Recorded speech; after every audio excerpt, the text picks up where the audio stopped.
Selamat sore bagi Bapak Ibu yang ada di Indonesia bagian Barat dan Tengah. Kemudian selamat malam bagi Bapak Ibu yang ada di Indonesia bagian Timur. Perkenalkan, saya Herlina. Saya dari kantor Seknas Akpin. Saat ini berada di Kulon Progo, Yogyakarta. Ada Bapak Toto S. Wirya Saputra yang saat ini juga berada di Gria Akpin Menoreh. Hmm. Terima kasih untuk Bapak Ibu yang sudah berkenan hadir dalam Zoom meeting malam hari ini untuk seminar memperingati Hari Tanpa Rokok Sedunia dengan tema Merokok versus Kanker. Hadir bersama kita untuk berproses bersama Ibu Dr. Grace Tanamal. Beliau adalah Magister Biomedik Universitas Indonesia Jakarta. Sebelumnya, beliau pernah berkarya di PTT Dinas Kesehatan Kabupaten Gunung Kidul, Rumah Sakit Bethesda Yogyakarta, PNS di Dinas Kesehatan Kabupaten Gunung Kidul, Kepala UTD PMI Kabupaten Gunung Kidul, dan sampai sekarang beliau adalah pegawai negeri sipil di RSUD Wonosari Gunung Kidul. Baik, untuk memulai kegiatan malam hari ini, kita akan berdoa terlebih dahulu kepada Bapak Ibu. Dipersilakan untuk berdoa di tempat masing-masing. Berdoa dimulai. Berdoa selesai. Baik, waktu sepenuhnya kami serahkan kepada Ibu Dr. Grace Tanamal. Monggo, Bu Grace. Terima kasih, Mbak Lina, untuk waktu yang diberikan. Mungkin sebelum tadi sudah diperkenalkan ya, nama saya Grace Tanamal, karena bapak saya itu Ambon, tapi ibu saya Purbalingga, jadi Banyumas ngapak-ngapak ya. Ya, seperti tadi dikasih tahu bahwa saya memang sudah berada di Jogja lantai 2 ya, dari lantai 2 di sebelah timur, karena Pak Toto di sebelah barat ya. Sama-sama lantai 2, tapi saya di sebelah timur, Pak Toto sebelah barat ya. Selamat malam semuanya. Saya mengucapkan syukur karena pada kesempatan ini melalui Seknas Akpin saya boleh berbagi pengetahuan tentang merokok dan efek samping dari rokok itu dengan versus dari kanker ya. Semoga apa yang saya berikan bisa berguna bagi Bapak Ibu semua yang berada di seluruh Indonesia ini ya. Kalau saya lihat karena saya tidak hafal, tetapi mudah-mudahan ini bisa kita menjadi banyak saya menjadi banyak kenal dengan seluruh Indonesia walaupun melalui Zoom di sini ya. Mungkin itu yang bisa saya sampaikan. Kita mulai saja ya, karena kita sudah lebih dari 30 menit ya Pak Tete ya. Silakan dok. Ya, terima kasih.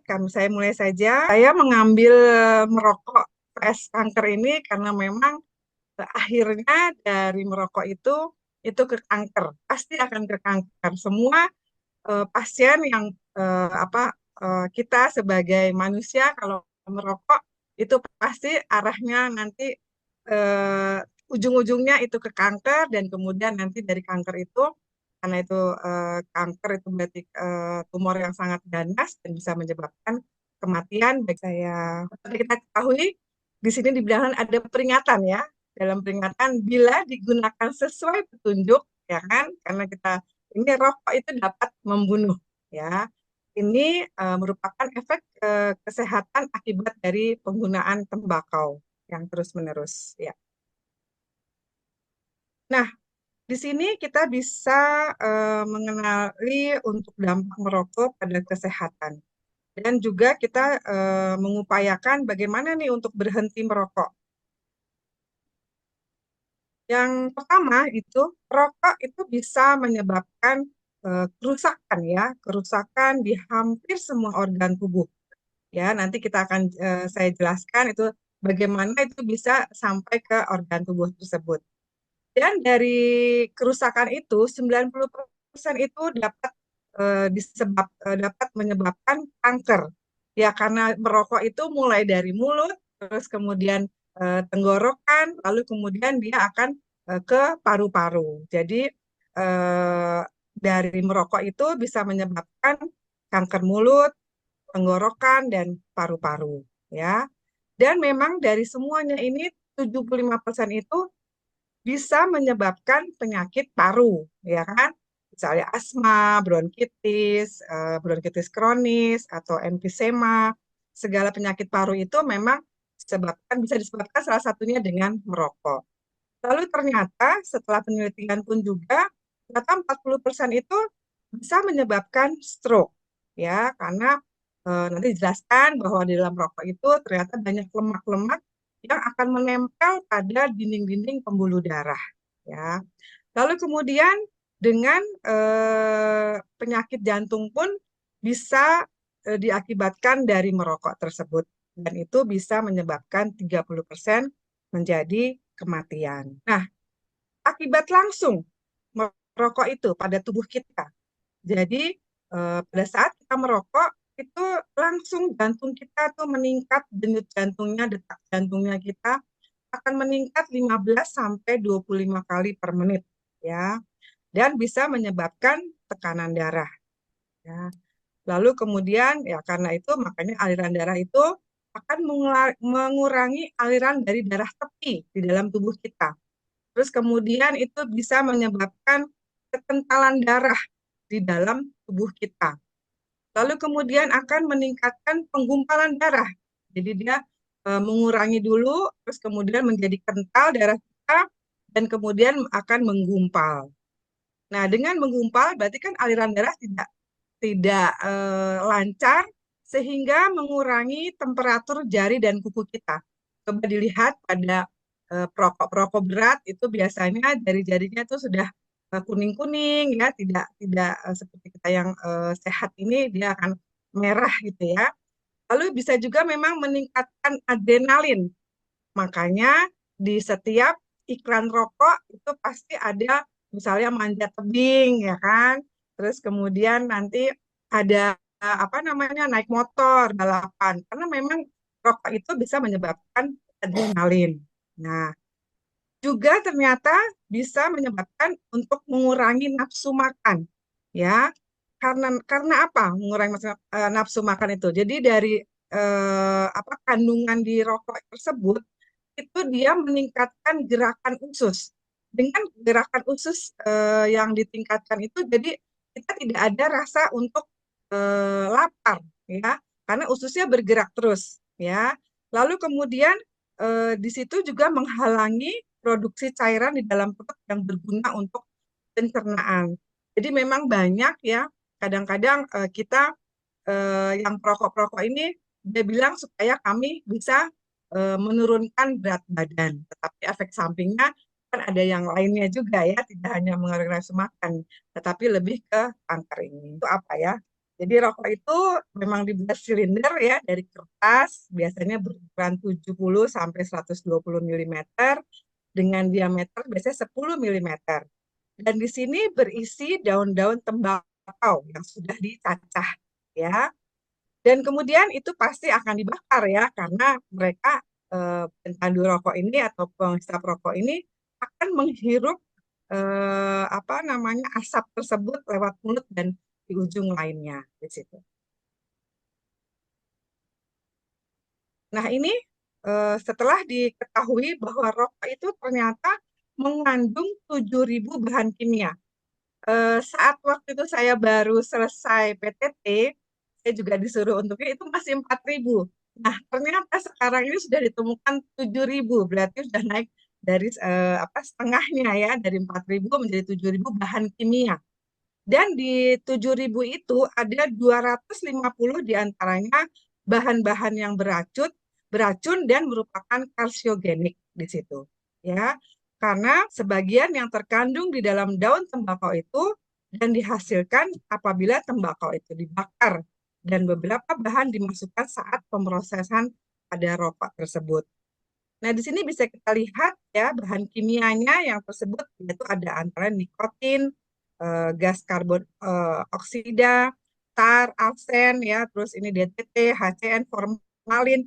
Jadi semuanya ini adalah bahan-bahan racun dan radioaktif. Mungkin kita bisa lihat akan gambarnya. Nah, seperti ini ya. Jadi itu ada asam asetik ya. Asam asetik itu pembersih lantai yang mengandung asam asetik dan ini ada di dalam rokok ya. Terus kemudian naftalin. Naftalin ini untuk pewangi ruangan itu apa bola-bola pewangi yang mengandung zat racun. Nah, ternyata di rokok pun juga ada ya. Lalu kemudian racun tikus yang disebutkan hidrogen cyanida. Nah, ini di dalam rokok ini juga ada ya. Lalu kemudian ada acetanisol. Itu parfum mengandung zat kimia. Dan ini ada di dalam rokok ya. Lalu kemudian ada hidrasin ya, ada aseton, mungkin aseton yang bisa kita untuk menghilangkan cat kuku. Nah, itu ternyata ada di dalam rokok. Lalu kemudian ada kadmium. Kadmium itu juga merupakan zat beracun yang terdapat di dalam baterai ya. Dan kemudian ada metanol. Metanol ini biasanya sebagai bahan bakarnya itu, makanya dia bisa menyala di situ ya. Dan kemudian ada juga ini ada polonium. Polonium itu ternyata isotop radioaktif ya, dan ini terdapat dalam rokok ya. Lalu kemudian ada sodium hidroksida. Zat ini juga tertanam di dalam rokok tersebut. Dan kemudian tidak kalah penting ada formalin. Jadi begitu banyak ya. Formalin itu merupakan untuk pengawet ya, biasanya ya, pengawet kita jenazah atau mungkin binatang-binatang itu yang serangga sebagai pengawet. Lalu kemudian ada juga di dalam rokok itu ada geraniol. Geraniol itu adalah zat aktif pada peptisida. Jadi untuk supaya tidak ada peptisida untuk misalnya di sawah atau di itu ya. Jadi itu merupakan zat mematikan juga di dalam rokok. Lalu kemudian ada juga toluen. Nah, toluen itu adalah bensin ya, bensin yang bisa menyebabkan bisa menjalankan mobil itu. Tapi kan itu sangat beracun ya untuk kita untuk di dalam menghisap rokok tersebut ya. Lalu kemudian ada sinamaldehida ya. Nah, ini kita tahu bahwa ini adalah bahan racun untuk mematikan anjing dan kucing.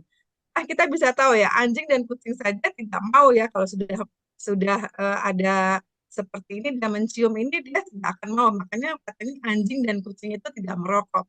Tapi saya tidak tahu, belum pernah sih saya melihat ya anjing dan itu untuk merokok. Tapi itu mungkin adalah zat untuk supaya racun di dalam untuk mematikan anjing maupun kucing ya.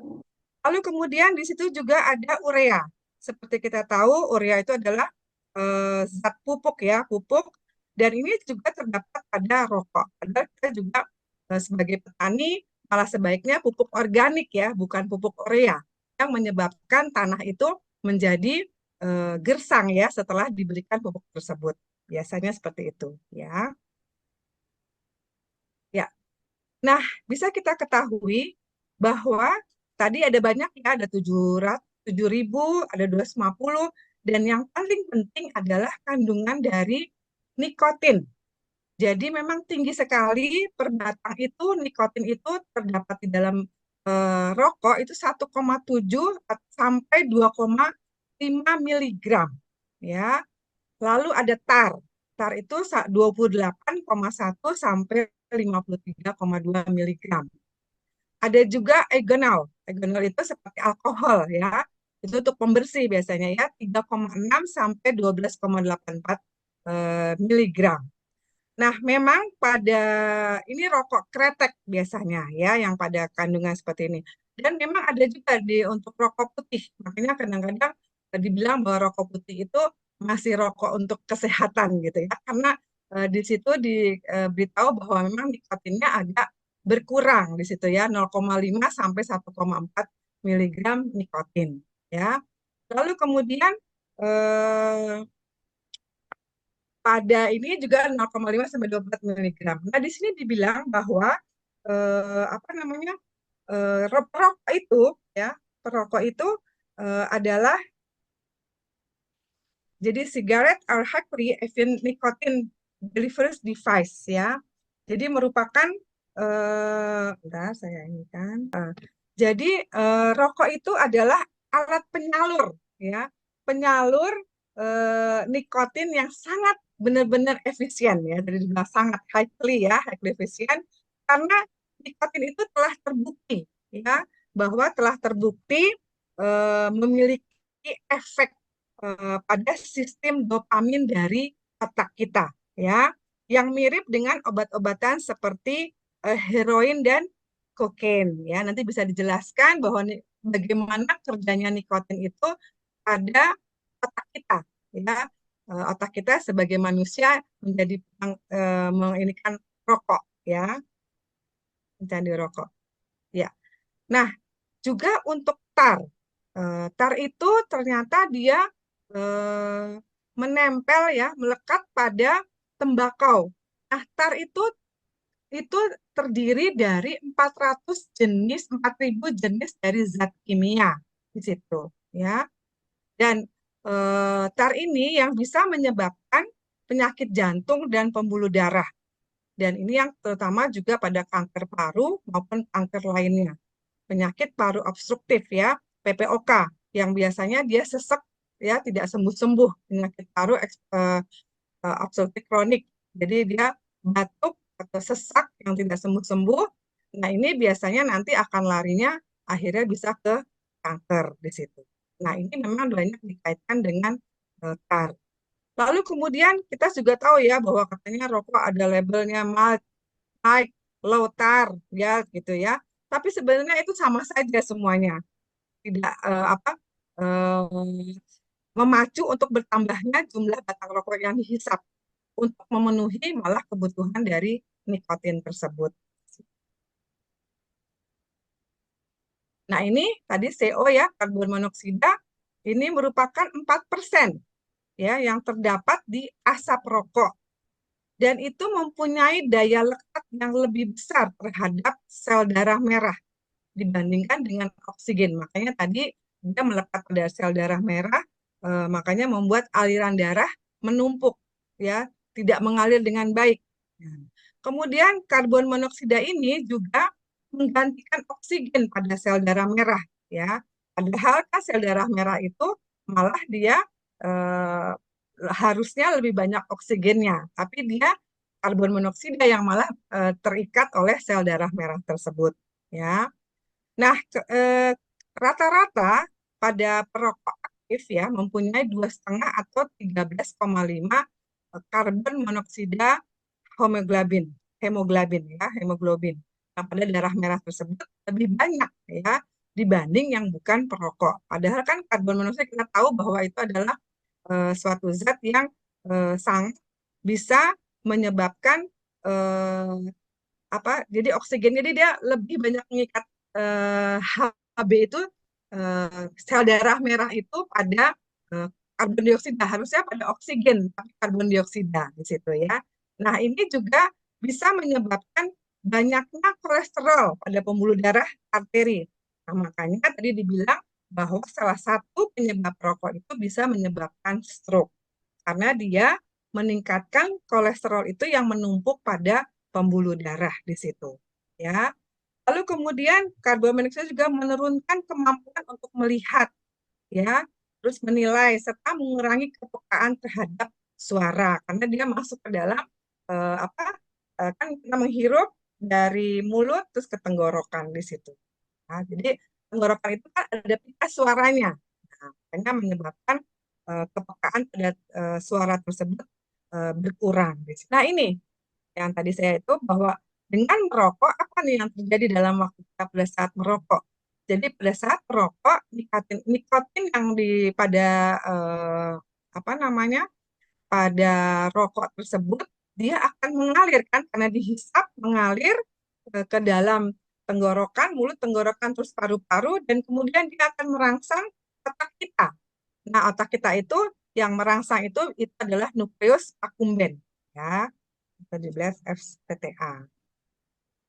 Ya, jadi setelah rokok dihisap, kemudian nikotin masuk ke dalam otak beberapa detik dan berikatan dengan tadi itu nikotin asetilkolin reseptor yang biasanya tipe A alfa 4 beta 2.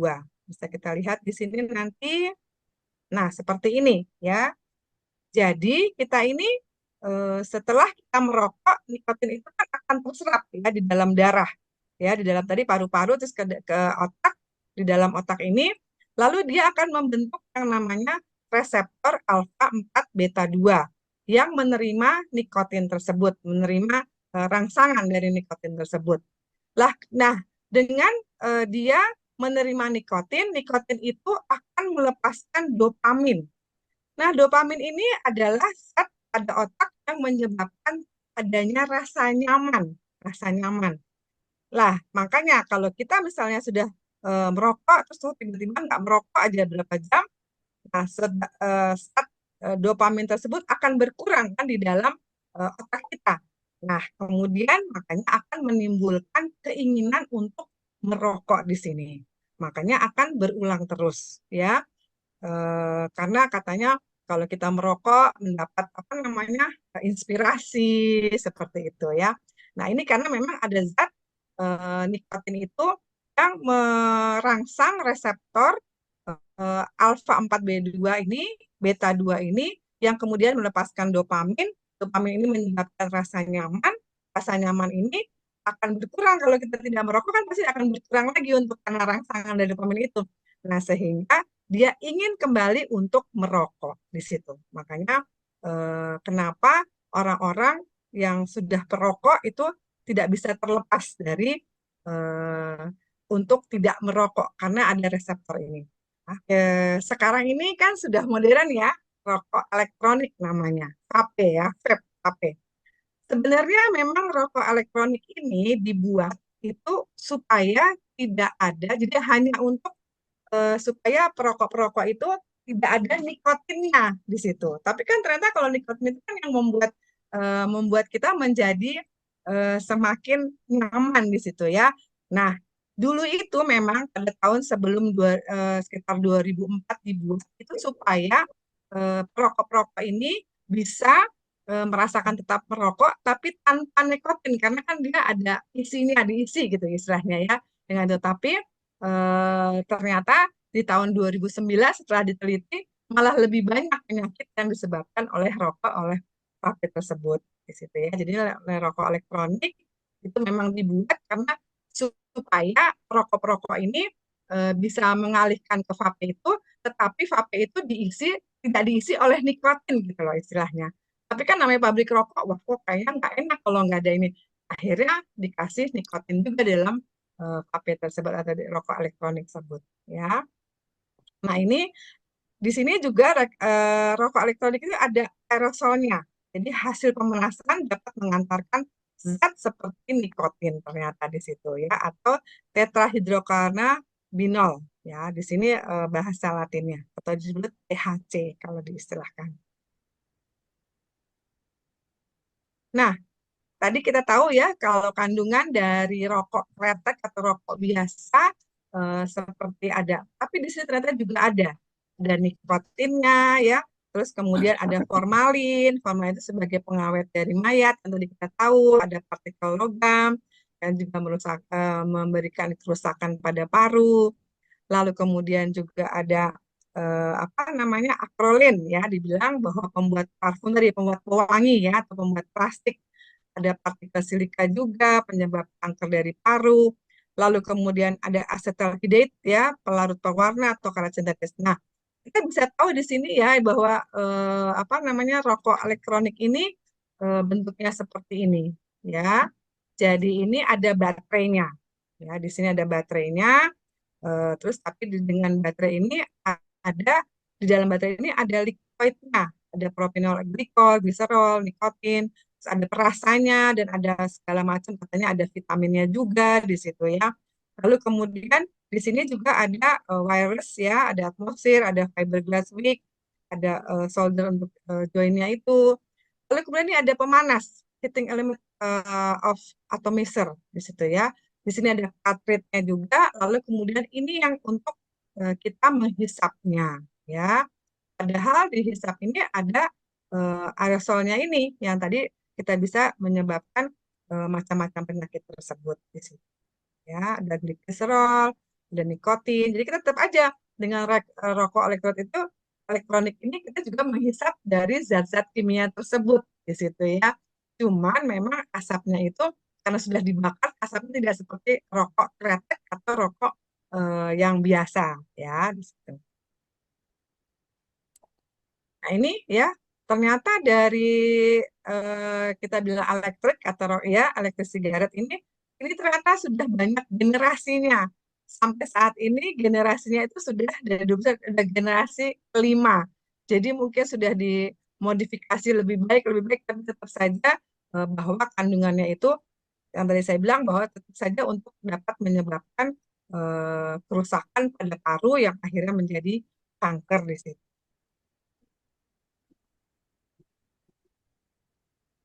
Nah ini ya, kita bisa tahu mitosnya ya biasanya ya. Misalnya vaping lebih aman dari rokok, tapi tetap aja tapi tidak bisa diatur malahan ya dengan kandungannya tersebut. Terus katanya vape itu hanya mengandung uap air. Ternyata bukan sekedar uap air, tetapi banyak sekali bahan-bahan zat kimia yang tadi kita bisa tahu ya kan. Lalu kemudian katanya vaping itu tidak memiliki risiko kesehatan ya, tapi tetap aja vape itu ternyata tidak aman ya kan, karena banyak masih mengandung apa zat-zat kimia tersebut ya. Lalu juga vaping adalah pilihan terbaik bagi mereka yang ingin berhenti. Dulu seperti itu karena memang dibilang bahwa nikotin itu nol, tapi ternyata masih ada juga nikotinnya. Dan itu malah membuat ketagihan dan menarik untuk anak-anak karena kan dihisap gitu ya. Terus kemudian rasanya juga katanya beda-beda. Ada yang misalnya rasa mangga, stroberi atau macam-macam di situ ya. Untuk menarik memang dari perusahaan rokok tersebut. Nah, ini ya ternyata untuk rokok elektronik ini memang juga menyebabkan tidak sehatnya pada paru-paru ya. Jadi fakta sebenarnya di balik uap rokok elektronik ini yang diklaim aman katanya ya, tetapi malah sebenarnya setelah ada penelitian itu Ya, mau kemana? banyak sekali dampak rokok elektrik ini pada sistem paru dan pernapasan. Malah lebih karena ditambah lagi untuk pemanasan itu. Jadi menyebabkan yang pertama adalah iritasi. Jadi kerusakan pada saluran nafas, ya kan? Karena ada zat yang sudah dibakar tersebut itu loh, kayak ada baterainya seperti itu ya. Lalu juga ini dibilang bahwa meningkatkan risiko dari bronkitis. Bronkitis itu eh, sakit pada radang pada saluran paru, ya kan? Lalu kemudian ini bisa juga meningkatkan risiko dari asma ya pada anak-anak. Lalu kemudian bisa penyakit dari bronkiolitis obliterans ya. Jadi keduanya ya dari sistem saluran pernafasan yang lebih kecil lagi malahan karena dia elektrik gitu ya. Lalu kemudian ini bisa menyebabkan infeksi paru seperti pneumonia. Saya selama di rumah sakit itu banyak sekali anak-anak ya yang sakit dengan pneumonia, padahal hanya kayaknya batuk biasa ya, batuk biasa cuma batuk berdahak, tapi kok ada panas yang berlebihan. Setelah kami kan mereka tidak tahu, pikirnya batuk biasa saja, tapi diobati nanti sebentar, totalnya batuk lagi dalam 1 bulan ya. Kami kira TBC tapi bukan. Setelah di ronsen ternyata itu paru-parunya penuh dengan bakteri yang itu namanya bronchopneumonia. Itu banyak sekali di rumah sakit sekarang ini dengan anak-anak kecil di bawah 5 tahun, kadang-kadang masih bayi juga. Saya pernah kemarin menemukan dia sesak nafas gitu kan. Nah, kalau kami tanya sebagai tenaga kesehatan, pasti gimana? Keluarga ada yang ngomong, oh enggak, bapak enggak bisa, bapak sama ibunya tidak merokok, tetapi lingkungan di sekitarnya seperti mbahnya atau mungkin omnya gitu ya, itu perokok. Jadi kami akan selalu memberitahu bahwa sebaiknya menjauhkan anak-anak dari rokok tersebut karena dapat menyebabkan bronkopneumonia yang nanti akan bisa berlanjut menjadi kanker kanker paru ya terutama ya di sini. Ya. Di sini ya. Jadi seperti ini dampak rokok elektronik ternyata sama ya, sama rokok yang biasa ya. Ada serangan jantung, ada tekanan darah tinggi, terus kerusakan paru ya, karena dari zat-zat pembakaran dari malah elektrik tersebut.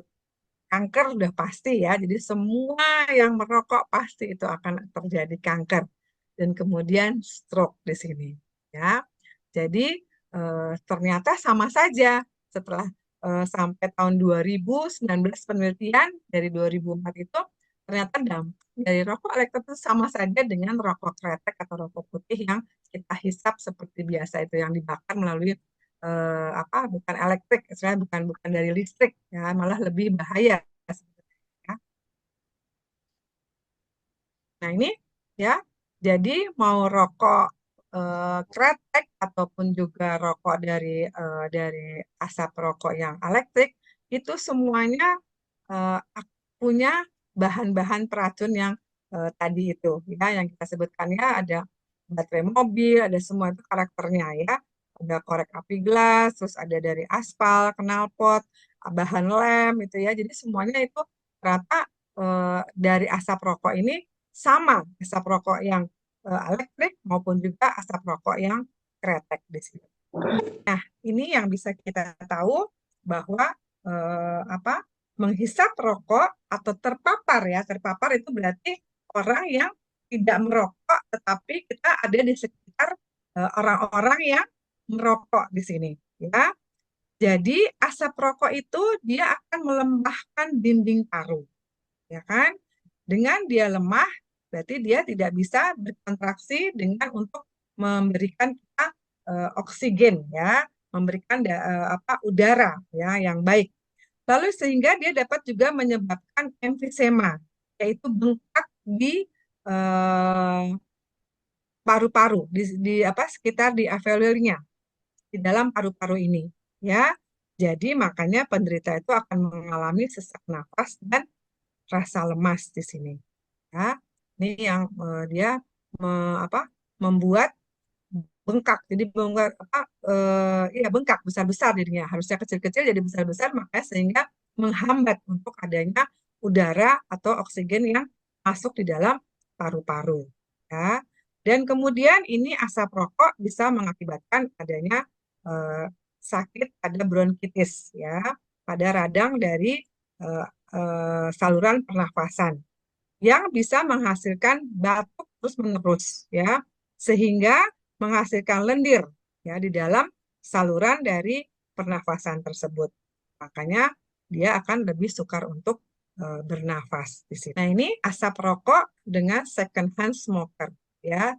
Malah jadi kalau kita perokok itu dibilangnya mainstream smoke ya. Dia malah menghisap rokoknya itu hanya asap rokok itu 25%. Tapi dengan kalau side stream smoke, jadi kita rokok yang pasif itu malah lebih banyak. Karena dia merokok kan kita dibakar, ini rokoknya menghisapnya sedikit, tapi malah dia akan lebih banyak yang menghisap yang di luarnya. Ya, jadi ini mainstream smoke ini adalah perokok aktif. Ya, jadi menghirup asap yang terfilter ke dalam paru-paru. Yang tadi itu ya mengandung mengandung nikotin, mengandung karbon monoksida dan karsiogenik yang lainnya di situ ya. Jadi memang dari 7.000 ini 3 yang berperan di dalam kerusakan dari paru-paru tersebut. Nah ini tadi ke 75%-nya side stream smoke itu adalah perokok pasif, itu juga menghirup asap yang tidak terfilter dalam paru-paru.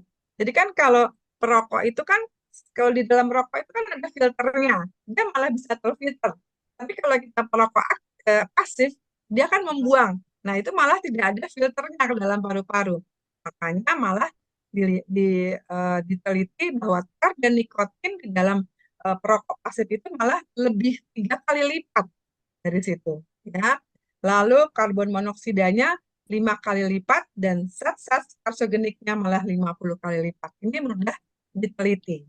Nah, ini ya, dengan perokok pasif ini ya dia juga dalam bahaya ya. Jadi seperti tadi dibilang bahwa bisa ada 2 kali, ada 5 kali ya dia akan menderita penyakit paru-paru dan terutama juga kepada anak-anak bisa menyebabkan asma di sini ya atau penyakit jantung atau stroke di sini. Nah, ini ya ini pada ibu hamil.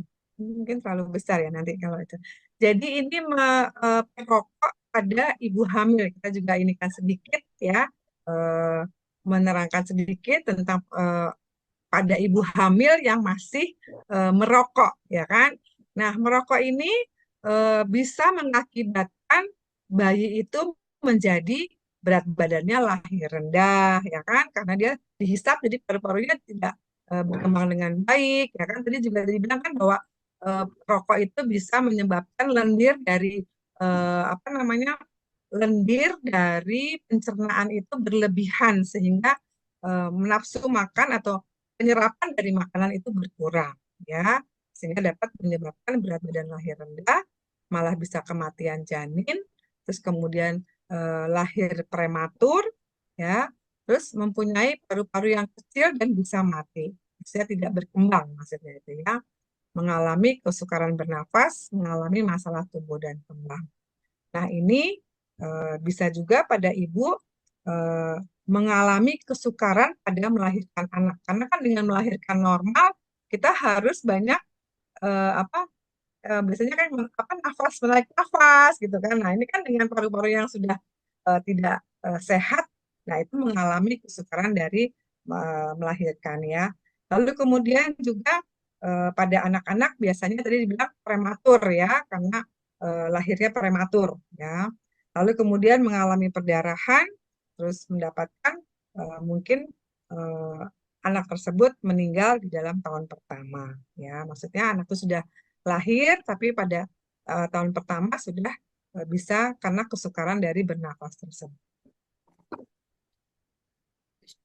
Nah ini kita pada intinya sekarang ini bahwa merokok itu meningkatkan resiko semua kanker ya dari kanker saluran pencernaan sampai dengan pernafasan ya bisa dibilang bahwa ini paru-paru ya bisa dilihat ini paru-parunya yang bila ini dia bisa menyebabkan jadi tidak berkembang jadi zat-zat di dalam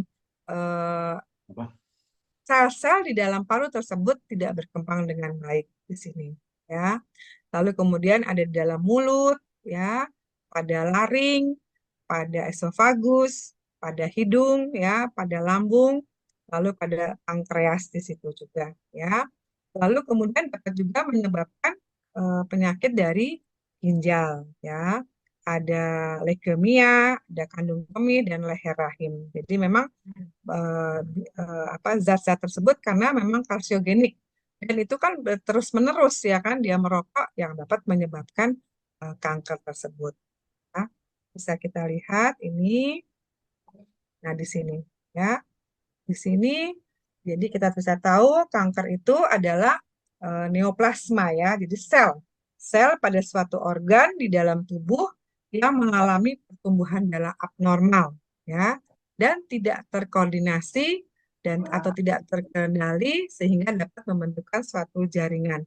Di sini bisa kita lihat ya bagaimana sel kanker itu bertumbuh ya. Ya, di sini ada videonya ya. Jadi kalau yang ini adalah sel-sel normal. Ini sel-sel normal. Ya, di sini. Nah, kalau sel-sel normal itu dia akan berkembang dari satu sel menjadi dua, ya, satu menjadi dua, tapi dengan teratur dia, ya. Ini sel di dalam tubuh kita. Nah, jadi semua tubuh pasti akan ada sel-selnya. Nah, ini bisa salah satunya di paru-paru kita, atau di mulut, atau di saluran pernapasan. Ini yang normal seperti ini, ya. Jadi sel-sel itu dia akan bertumbuh. Nah, ini pada sel kanker pertumbuhannya itu sangat cepat. Dia tuh lihat satu jadi dua, tapi bisa bertumbuh lagi terus menerus, ya. Tuh, kita bisa lihat videonya ini kalau sel kanker itu cepat sekali. Ya, nanti bisa kita bandingkan dari eh, sel normal atau sel yang kanker. Ya, kita lihat ya, hari pertama kan cuma satu ini, jadi dua, ya kan? Ini hari kedua, ini bisa, nah ini sudah 4 kali lebih. Nah ini, di sini,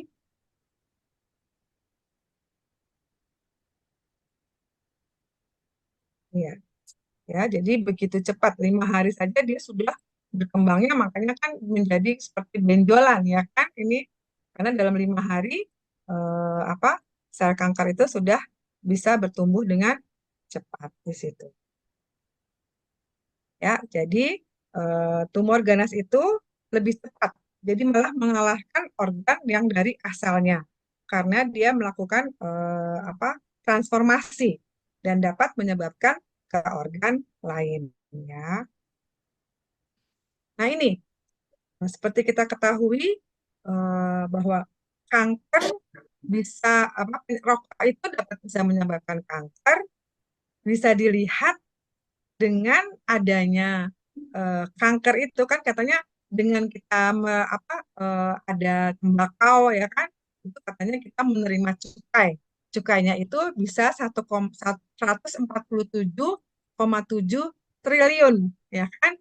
Tapi setelah kita lihat dari akibat merokok di sini ya, kita bisa lihat dari akibat merokok ada kanker bibir, rongga mulut, kanker osofagus ya di sini kanker lambung ya, kemudian kanker kolon dan rektal, kanker ginjal, dan ini juga banyak ini ya, yang nomor 8 ini kanker paru atau saluran pernafasan itu paling tinggi sendiri ya, 36 kasusnya. 36.174. Nah, padahal dan juga yang menyebabkan kematian tertinggi di sini juga ya. Selain itu juga ada kanker lahir, kanker kandung kemih dan segala penyakit yang ada di sini, ada TBC ya. TBC itu sebenarnya tidak kalian sudah itu beda ya. Kalau TBC itu kan itu dari bakteri ya. Kalau rokok itu kan memang dari zat-zat kimia yang kita hisap ya, sini. Nah, dengan adanya jumlah kasus ini itu ada 209.000 kematian. Nah, di sini bisa dilihat kerugian ekonominya. Karena dengan adanya penyakit tersebut, sehingga kita jaminan dari pemerintah itu sangat banyak sekali kerugiannya ya. Jadi kerugian apa dari produktivitas itu bisa terkait penggunaan tempat itu sampai 287,8. Lalu kemudian kita lihat dengan biaya medis rawat inap pasien yang habis sakit karena konsumsi tembakau itu ada 4,8 triliun. Biaya rawat itu karena tembakau 17,17 triliun. Nah, kemudian dengan belanjanya itu selisihnya 28,1. Jadi kerugiannya itu sangat tinggi sekali, 3 kali lipat. Jadi jangan dibilang bahwa wah kan kita sudah terima cukainya gitu kan hasil dari tembakau. Tapi ternyata di balik itu penyakit itu lebih memakan biaya lebih banyak ya, terutama untuk kanker itu karena dia akan cepat sekali menjalar ke seluruh tubuh ya dan semuanya akan memerlukan perawatan yang begitu lama ya dengan kemoterapi, terus nanti ada untuk eh, beberapa kali kemoterapi beberapa kali sudah harus di biaya besar lagi. Ya, nah ini jadi kita berusaha untuk supaya menghentikan merokok. Nah, manfaat dari upaya berhenti merokok ini, jadi selama kita berhenti merokok itu 20 menit itu tekanan darah dan denyut jantung adalah sudah mulai membaik ya. Lalu kemudian 12 jam hampir semua nikotin di dalam tubuh sudah dimetabolisme sehingga tingkat karbon dioksida ini di dalam kemarin sudah menjadi normal di sini ya. Ini 12 jam. Terus kalau 2 hari sampai 4 hari ya, 1 hari sampai 2 hari ini nikotin ini mulai tereliminasi dari sistem indera pengecap dan penciuman, mulai membaik sehingga sistem kardiovaskular juga meningkat dengan baik ya setelah 1 atau 2 hari. Lalu kemudian ini 5 hari. 5 hari sebagian besar dari metabolisme nikotin dalam tubuh sudah mulai hilang ya. Fungsi perasa, pengecap, pembau jauh lebih membaik ya. Kemudian tadi seperti tahu sistem kardiovaskular terus meningkat baik. Nanti ada 2 minggu, 6 minggu sampai 3 bulan ya. Infeksi luka juga akan membuat membaik secara bermakna dan akan membuat fungsi paru menjadi lebih baik ya, dan batuk-batuk akan berkurang ya. 1 tahun itu resiko untuk penyakit jantung koroner itu berhenti dibanding tetap merokok. Jadi setengahnya setelah 1 tahun itu dapat bisa menurunkan resiko dari penyakit jantung koroner di sini ya. Lalu kemudian kalau 5 tahun itu resiko stroke menurun pada level yang sama seperti orang yang tidak merokok. Jadi bisa dikembalikan. Dan kemudian kalau 10 tahun sudah tidak untuk merokok, resiko untuk kanker paru berkurang dari setengahnya. Dan semua penyebab mortalitas atau kematian dan resiko itu jantung koroner akan menurun pada level yang sama seperti orang yang tidak merokok di sini ya. Tapi ini manfaatnya ya setelah diteliti bahwa setiap sampai 10 tahun, bahkan ada yang 15 tahun pun juga itu akan banyak memberi perubahan. Jadi memang ini kan suatu kebiasaan, jadi kita bisa untuk dapat merubah kebiasaan tersebut sehingga dapat mengembalikan sel-sel yang rusak pada tubuh kita. Nah, di sini. Dan memang untuk berhenti merokok memang ada banyak kendalanya. Dengan dia berhenti merokok, seperti tadi kita lihat bahwa itu kan ada dopamin yang merangsang ya, sehingga kita ingin sekali tetap untuk merokok ya. Jadi untuk berhenti merokok memang sangat sulit bagi setiap sebagian besar perokok ya, karena 70% perokok ingin berhenti merokok ya katanya. Indonesia itu setelah diteliti ada 5 yang mau berhenti merokok dengan resiko-resiko yang bisa dilihat dari 20 orang. Nah, kemudian tetapi hanya 5-10% perokok yang berhasil berhenti merokok tanpa bantuan maksudnya dia sudah mulai dari sendiri. Mengapa katanya gitu ya? Nah, kita lihat di sini ya. Karena memang di sini untuk gejala yang mungkin muncul bila seseorang berhenti merokok, dia ya itu pasti ketagihan ya karena ada dopaminnya tersebut. Dan kemudian mudah tersinggung biasanya dalam 4 minggu tersebut. Tapi kita bisa lihat manfaatnya karena terus dia tidak bisa tidur biasanya ya, gangguan tidur 4 minggu. Lalu kemudian bisa depresi karena ya itu karena pengaruh dari dopamin tersebut. Nah, terus ini dapat meningkatkan nafsu makan. Padahal kan sebenarnya baik ya nafsu makan itu untuk supaya melawan dari misalnya kuman-kuman atau bakteri ya. Kemudian dia tidak sabar, terus ansietas dan sulit berkonsentrasi. Ini memang pada gejala-gejala yang ketagihan yang sudah menjadi perokok berat ya. Jadi memang sangat sulit sebenarnya.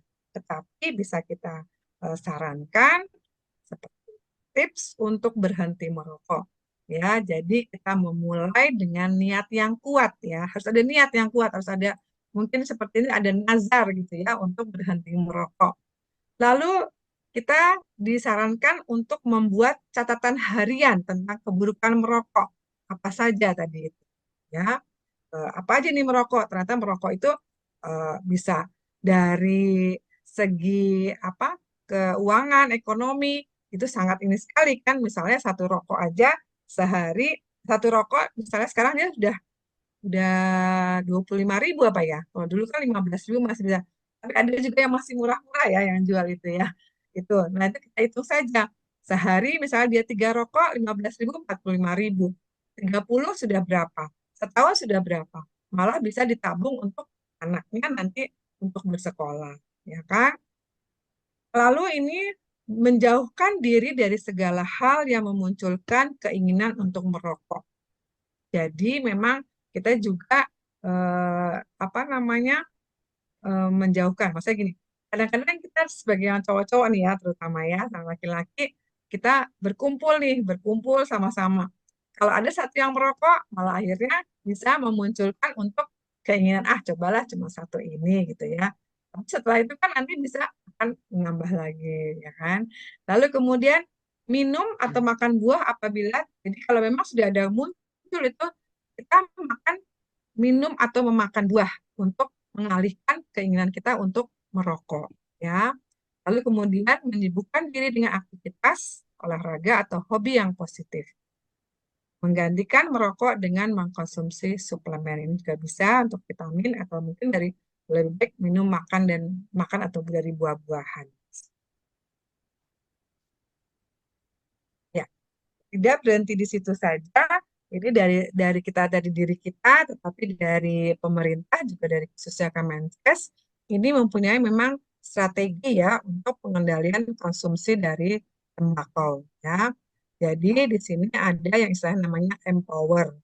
Jadi yang pertama M yaitu memonitor ya konsumsi, produksi tembakau dan pencegahannya di sini ya.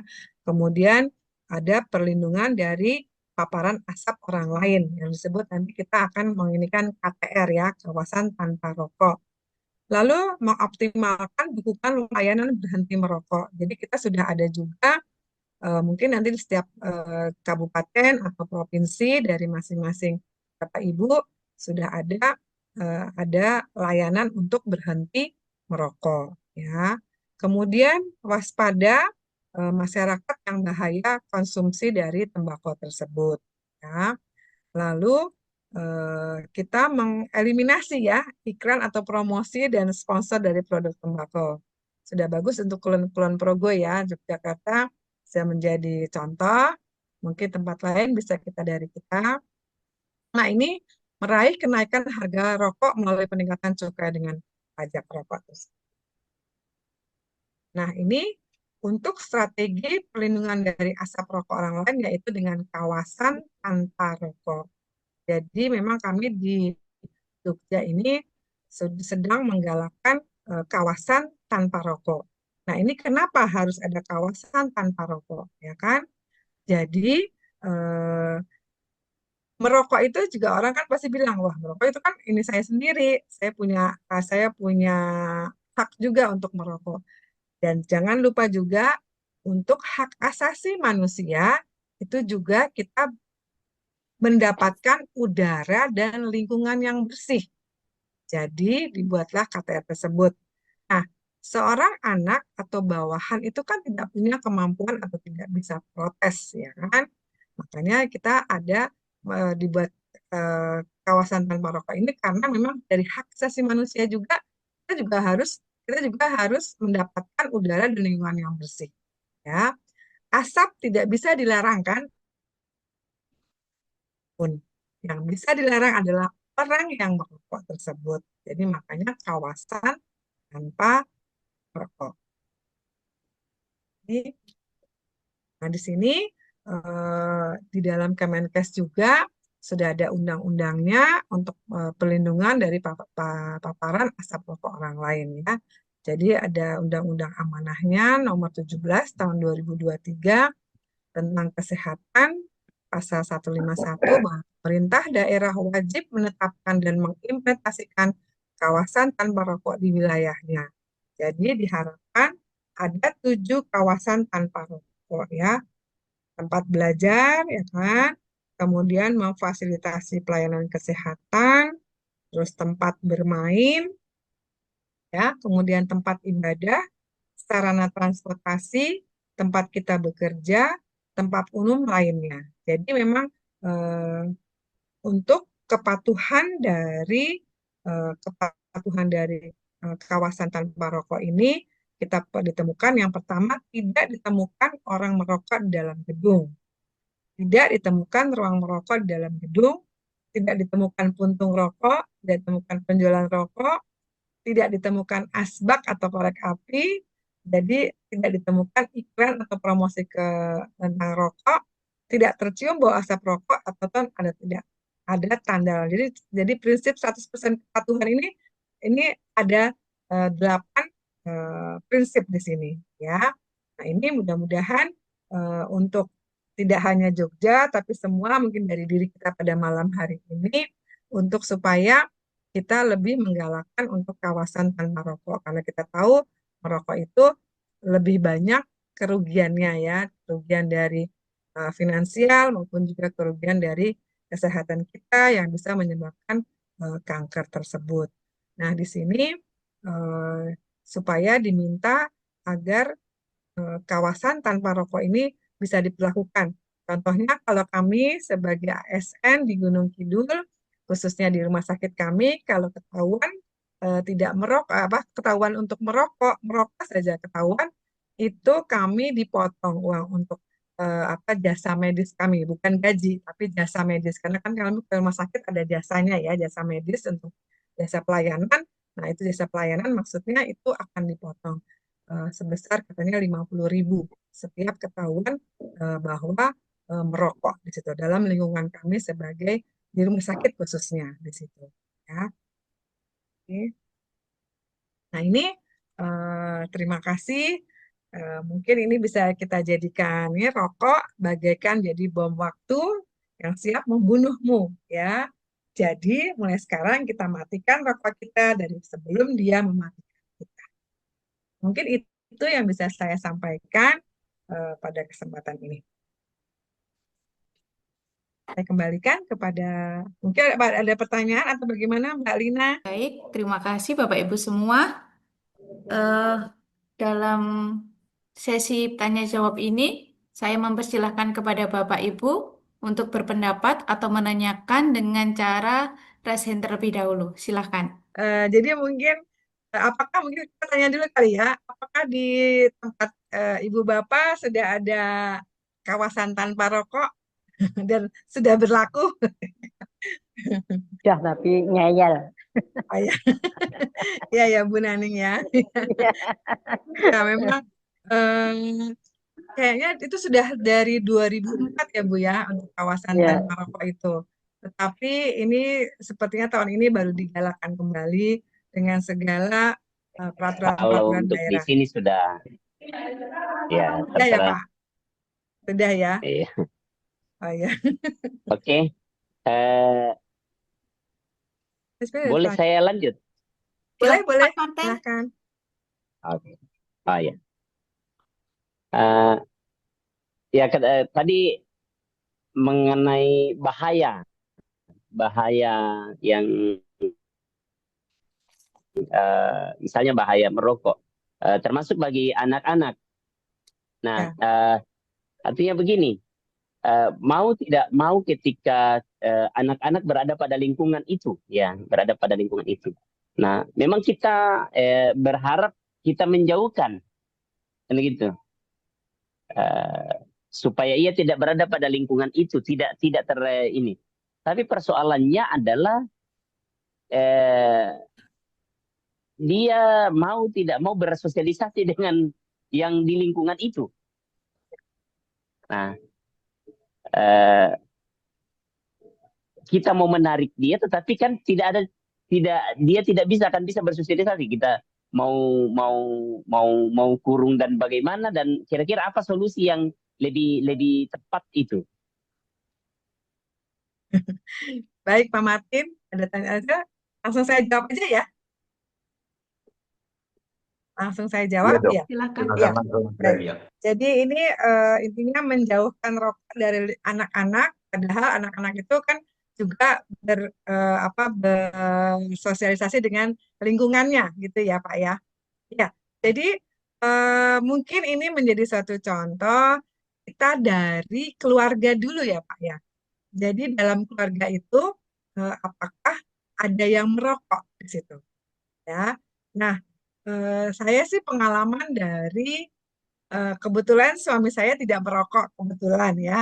Karena ternyata dari lingkungan keluarganya itu tidak boleh merokok. Jadi dari bapak sama ibunya itu melarang apabila ada apa orang yang mau merokok di rumah gitu loh, ya kan? Nah, mau merokok di rumah, jadi tidak boleh. Jadi kalau mau merokok ya di luar saja di situ. Jadi mungkin itu kebiasaan dari orang tuanya juga yang menjadi contoh dari anak. Karena kan anak itu kan memang mencontoh dari orang tuanya ya, atau mungkin dari kakek neneknya. Nah, di situ untuk apa namanya? Untuk supaya dari diri kita sendiri dulu sebagai orang tua bahwa merokok itu dilarang gitu loh, dilarang merokok gitu ya. Nah, karena dengan dia sudah berada di suatu lingkungan yang tidak merokok, biasanya sih kalau dia di lingkungan tersebut ya, dia itu apa namanya?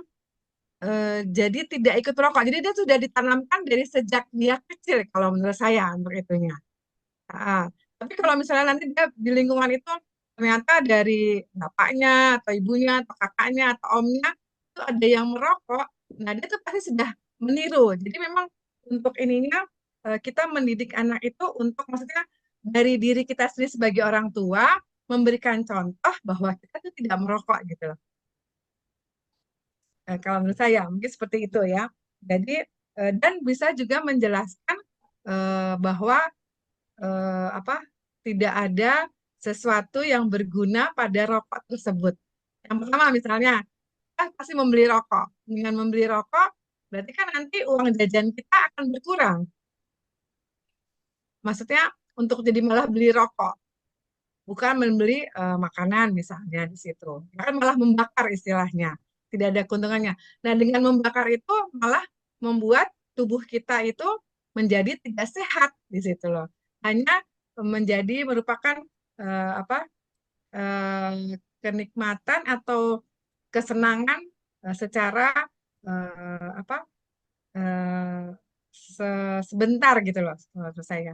Mungkin itu bisa jalannya. Jadi memang harus dari lingkungan dari rumah saat dia kecil dari kecil dalam lingkungan rumahnya itu di situ.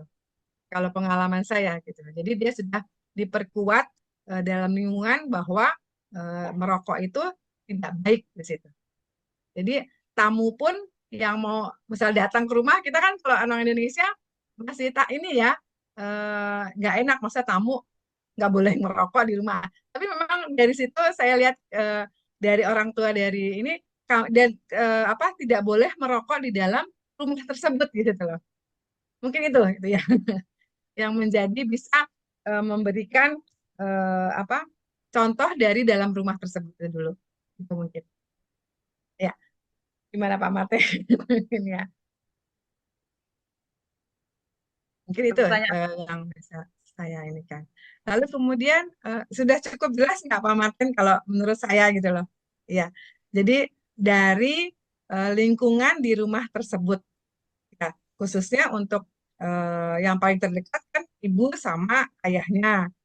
Nanti kemudian akan meningkat pada omnya atau kepada opa sama omanya, gitu ya. Misalnya lingkungan keluarga itu. Jadi memang sudah ada peraturan, istilahnya peraturan tanpa untuk ini ya. Jadi di dalam rumah itu memang tidak boleh merokok, gitu. Karena bisa menjelaskan kan dengan bahaya-bahaya merokok, gitu. Malah kadang-kadang sebenarnya anak-anak itu yang balita itu apa yang masih umur apa TK itu, malah kadang-kadang dia sudah lebih menangkap ya ada yang bilang loh, Pak, kok ngerokok itu kan bakar apa namanya bakar uang di situ loh.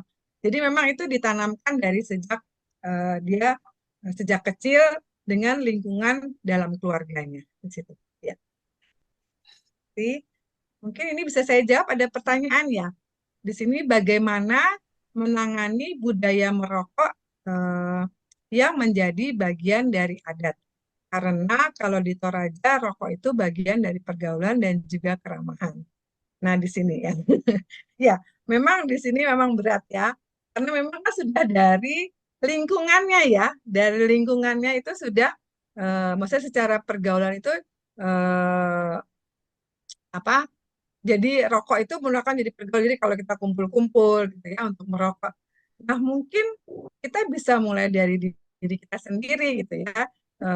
kan memang maksud gini, maksud saya maaf, eh, rokok itu bagian dari adat. Maksudnya memang harus merokok dalam adat itu, dalam Toraja. Itu kan karena ya kayak kita juga kan di Jawa itu misalnya kalau kita saresehan kan kalau dulu suka disediakan rokok kan sampai apa namanya disediakan rokok dan eh, selain disediakan makan dan minuman itu biasanya kami sediakan rokok kan di situ. Nah mungkin itu yang bisa apa namanya diubah bahwa ya berarti dari pemerintahannya ya yang supaya bila ada kumpul-kumpul jangan diberikan rokok. Nah, jadi kan kami juga kalau di Jawa ini kalau misalnya ada saresehan, kalau dulu tuh biasanya ada juga atau perkumpulan dari keluarga itu biasanya di rokok yang dalam satu apa namanya kayak dalam Slop. satu kaleng, kaleng dalam kaleng, ya kan dijual ada yang dalam kaleng itu kan juga disediakan seperti kita menyediakan makanan kan di situ kan ada rokoknya juga. Nah itu mungkin dari apa namanya dari Pak Dukuhnya, Pak RT-nya mungkin akan diberikan apa namanya edukasi ya supaya rokok itu diganti saja dengan kudapan misalnya gitu. Mungkin itu ya yang bisa ini kan karena jadi memang itu dan itu memang akan susah perlahan-lahan tidak bisa langsung nggak ada gitu kan tapi memang itu harus jadi kan sekarang ini kami tidak melihat lagi kalau berkumpul itu di kami di Wonosari ya kalau dulu saya pasti pernah lihat tapi kalau sekarang ini sudah tidak ada apa, eh, penyediaan untuk rokok tersebut gitu tapi diganti dengan buah-buahan ya tentunya pasti ini kan harus kita penuh dengan apa namanya untuk dikasih apa namanya bukan seminar apa sih penyuluhan-penyuluhan ya penyuluhan-penyuluhan di daerah-daerah di situ yang mungkin dari kita di yang terkecil dulu di pedukuhan gitu kan terus nanti kemudian menjadi di kelurahan, kecamatan atau mungkin ya perkumpulan dari keluarga kita bisa meminta supaya apa ada yang bisa menerangkan bahaya merokok tersebut di situ. Jadi memang tidak bisa tapi harus lebih untuk apa untuk diberikan lebih banyak kerugiannya untuk dalam merokok tersebut. Oke. Ini bisa jelas ya Bu Mewita? Bisa menambah, Dok. Bisa menerimanya? Ya boleh, boleh pada tahun. Saya kira mungkin harus ada kesepakatan kelompok-kelompok kecil misalnya di tingkat RT. Nah, itu kan harus melibatkan pimpinan adat, agama dan juga mungkin pemerintah yang ini usulan saya, Dok. Dokter kan Komisi Kesehatan GPIB ya. Oh ya. Kenapa tidak di warta gereja itu juga sedikit pendeta atau yang mengurus itu anti rokok lah paling enggak ketika tanggal 31 Mei itu kadang-kadang kerinduan saya ya jadi warta gereja saya kira mungkin juga harus ada kesepakatan misalnya pendeta nggak boleh merokok kan banyak pendeta juga merokok hampir semua gereja Iya, saya lihat. banyak iya. Nah ini Ya saya benar. kira harus ada kesepakatan ya di sidang sinode barangkali. Yang Oh, kedua pengalaman saya di sebuah rumah sakit kalau merokok didenda, tapi kalau berhenti merokok diberi hadiah, Dok. Ini barangkali juga perlu oh. dikembangkan ya. Gitu. Berarti ada reward Kalau ya? tadi kan dokter, ada rewardnya, berhenti merokok, siapa yang merokok, kemudian nanti mungkin harus ada rewardnya, gajinya tambah sekian, kan gitu. Ini usulan saya aja. Saya Oh kira ya. gereja bisa, Dok. Kalau Maaf. jadi diisi warta gereja jangan hanya pengumuman uang, pengumuman ini, tapi kesehatan mental, kesehatan fisik, Dok. Oh ya, baik. Terima kasih Jadi, masukannya juga buat kita sama-sama ya, ya Pak. itu, ya. Ya, ini mungkin ada mungkin Bu Mevita sudah eh, terjawab atau ada mungkin ini dari karena saya memang ini dari chat ya, dari chat. Atau semoga ini bisa menjadi jawaban yang mungkin memang agak sulit dan ini kita ke Pak Norbert ya, Pak Norbert ini. Ya, Ibu, salah satu tantangan yang saya hadapi ketika mengedukasi orang muda terkait bahaya merokok, yaitu mereka selalu bilang asap rokok lebih banyak dari kurang asap kendaraan daripada asap rokok. Kenapa tidak dilarang satu lagi, Bu? Oh ya, jadi maksudnya kami ada perda untuk kendaraan, asap kendaraan ya. Maksudnya seperti itu ya. Jadi kok asap kendaraan aja masih banyak dibanding asap rokok. Tapi kan asap kendaraan itu eh, maksudnya kalau asap rokok itu kan bisa di setiap waktu, di tiap tempat gitu ya. Kalau kendaraan kan memang di jalan kan gitu ya, di jalan maksudnya asap kendaraan tersebut. Tapi kan kalau yang namanya asap rokok itu kan dimanapun kita bisa gitu loh, tidak di jalan, di ruangan seperti itu. Jadi ini untuk implementasi dari Perda KTR yang belum jadi ya. Jadi mungkin ini bisa juga menjadi apa masukan bagi kami untuk diberikan juga perda asap rokok. Tapi sebenarnya sih kita juga pernah ya selalu di apa? Saya pernah waktu itu kendaraan saya tapi itu hanya di label sih sebenarnya. Jadi diberhentikan, terus nanti dia akan melihat emisi dari kendaraan apa dari knalpot ya kalau nggak salah. Terus nanti akan diberikan label bahwa ini ternyata asap kendaraan ini baik gitu loh. Maksudnya tidak menyebabkan apa sih yang sampai kotor ya itu seperti itu. Emisinya itu loh. Jadi dikasih tahu. Nah ini terima kasih untuk apa namanya perda yang untuk kendaraan asap kendaraan ya. Tapi sepertinya sih sudah mulai juga kok ada untuk apa namanya eh, untuk penanggulangannya. Jadi saya pernah waktu itu di Jogja ini, jadi kendaraan kami diberhentikan, dimasukkan ke suatu apa lahan gitu, parkiran, terus kita diperiksa untuk emisi dari kendaraan kami gitu. Nah itu nanti akan dikasih tahu seperti itu. Tapi memang tidak ditindaklanjutan lebih kalau misalnya kendaraan yang memang menyebabkan asap kendaraan tersebut. Ya, mungkin itu bisa menjadi masukan untuk perda asap kendaraan ya. Ya, mungkin ada pertanyaan lagi. Tadi Ibu Eko sepertinya mau tanya, Ibu. Oh, ya. Mana Ibu Eko? Tadi angkat tangan kayaknya. Oh, iya. Iya, Bu Grace. Selamat malam, Bu Grace. Oh, selamat malam juga, Bu. Menanyakan tentang ini, Bu. Tadi ada apa amanah Undang-Undang Nomor 17 Tahun 2023. Ya, Saya lupa namanya. Yang jelas pada intinya kan Pemda wajib menetapkan dan mengimplementasikan 7 KTR tadi, Bu. ya, Yang ingin saya tanyakan terutama di Wonosari, Bu. ya. Apa karena mengingat tahunnya baru tahun apakah sudah ada, tapi karena banyak pelanggaran, kalau ada pelanggaran, adakah sanksinya, Bu? Oh ya, ya. Terima kasih, Bu. Minta Sama-sama di Gunung Kidul, ya. satu tambahan Oh ya, baik. dari satu tambahan aja, Bu. Ya, di mana? Ya, nggak apa-apa. Mari, Terima kasih. silahkan. Ye, matur, Oh, hanya satu saja matur nuwun, pertanyaannya sudah ini. itu dulu. Oh ya, baik-baik. Jadi sebenarnya ini waktu saya masuk kami kawasan tidak merokok itu sudah dari memang 2004, Bu. Tetapi memang apa ya suam-suam kuku. Saya sebenarnya ada ininya, tapi saya cari ini apa ada slide-nya dari Kemenkes dari DIY saya ada. Nah, tapi memang ini digalakkan kembali ya itu benar yang Ibu bilang bahwa banyak sekali pelanggaran-pelanggaran yang menyebabkan perda tersebut tertutup ya.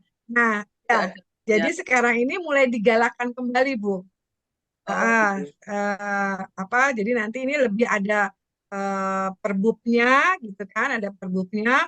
Dan yang kami rasakan sih untuk sementara di RSUD Wonosari dan baru diperlakukan ini kemarin 1 Mei itu bahwa ya 1 Mei ini mulai kalau ada yang terlihat atau merokok itu ya itu kami dikurangi 50.000 dari jasa pelayanan kami di situ kami di RSUD. Cuman memang itu baru, saya juga nggak tahu, ini kan baru belum ini, tapi sampai ketahuan katanya akan dikurangi. Tapi untuk pelaksanaannya ya memang baru ini. Jadi untuk Gunung Kidul ini sebenarnya semua kabupaten sudah ada gitu ya. Cuma memang pelaksanaannya tergantung dari dari pemerintahannya ya Bu ya, mungkin dari bupatinya gitu ya. Jadi sebenarnya sudah ada, cuman belum digalakkan belum diperlakukan secara serius gitu loh. Belum sampai ke bawah atau memang tidak terbaca dari bawah? Bisa juga sih belum terbaca karena belum peraturan yang jelas. Nah ini tapi kemajuannya untuk yang tahun ini benar-benar kan saya selama 2015 di rumah sakit baru ini yang dikeluarkan sudah ada gitu loh. Ada peraturannya, kami di rumah sakit entah mungkin juga itu diikuti oleh instansi pemerintah di Gunung Kidul ini ya, tapi untuk kami rumah sakit sudah mulai nih per 1 Mei. Iya. Kami Terus Ibu cepat meluas. Iya, mudah semoga ini akan saya sebenarnya ada, cuman sudah mulai loh. Jadi di 5 kabupaten di ini sudah ada, termasuk di Gunung Kidul. Tapi memang belum secara serius benar-benar diterapkan untuk misalnya yaitu dikeluarkan atau bagaimana gitu ini untuk yang bila ketahuan untuk merokok itu. Ada Ya. pertanyaan di chat, Dok. Oh ya, yang Dari Mbak Bu Naning. Oh ya, Bu Nani ya, ada warga di kami yang bapaknya dulu ceritanya perokok aktif. Beliau Sama, SM itu sama. Oh, iya sama ya. Beliau sama istri meninggal karena kena paru. Pertanyaan kami, kenapa dari 5 putra-putrinya sekarang kena paru semua, padahal anak-anaknya sudah keluarga semua 45-50 tahun. Apakah pengaruh juga ke cucu-cucunya yang rata-rata sudah usia? Oh ya.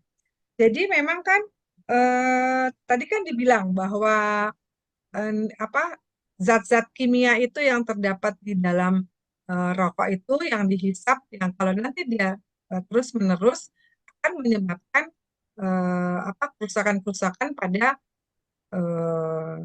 organ dalam tubuh, terutama di paru-paru di situ. Nah, di sini ya karena kan pasti istrinya, anak-anaknya bersama dengan bapak tersebut kan, jadi sebagai perokok dari perokok pasif. Kalau bapaknya kan perokok aktif, ibu, istri dan anak-anaknya adalah perokok dari perokok pasif yang hanya menghisap. Nah, di sini bisa diberitahu bahwa justru yang perokok pasif tersebut malah 2 kali atau 5 kali atau malah bisa 20 kali bisa menyebabkan ke dampak dari suatu penyakit tersebut. Ya, mungkin ini bisa saya ini kan. Jadi ini kan sekarang kena paru-paru semua padahal anak-anaknya sudah berkeluarga semua dan usia rata-rata 45-53. Tapi semua kena paru-paru ya di sini ya. Nah, ini apakah bisa pengaruh juga ke cucu-cucunya yang rata-rata sudah usia pemuda dan pemudi. Nah, mungkin ini bisa ditanya juga apakah dari anak-anak tersebut, anak-anak dari bapak tersebut juga merokok. Nah, kalau dia merokok ya otomatis itu terpapar oleh asap rokok yang dapat menyebabkan penyakit-penyakit yang seperti stroke, kanker, atau dari bronkitis, pneumonia gitu. Jadi penyakit-penyakit dari saluran pernafasan di situ. Jadi ini bisa berpengaruh kalau memang dari anak-anak tersebut, karena kan kebiasaan dari ayahnya biasanya kan menurun ya kepada ayah ibunya, menurun kepada anak-anaknya. Kalau memang dia perokok juga, ya bisa ke cucu-cucunya. Jadi apakah anak-anak dalam keluarga ini juga merokok. Kalau merokok bisa, cucu-cucu bisa juga terpengaruh oleh asap rokok tersebut. Jadi memang itu harus diputuskan rantainya tersebut. Mungkin nanti jadi anaknya atau cucunya sudah sebaiknya sudah tidak merokok dan diberikan untuk diberikan apa namanya pengetahuan tentang lebih ke arah untuk kerugiannya dalam merokok di situ. Ya, ini itu.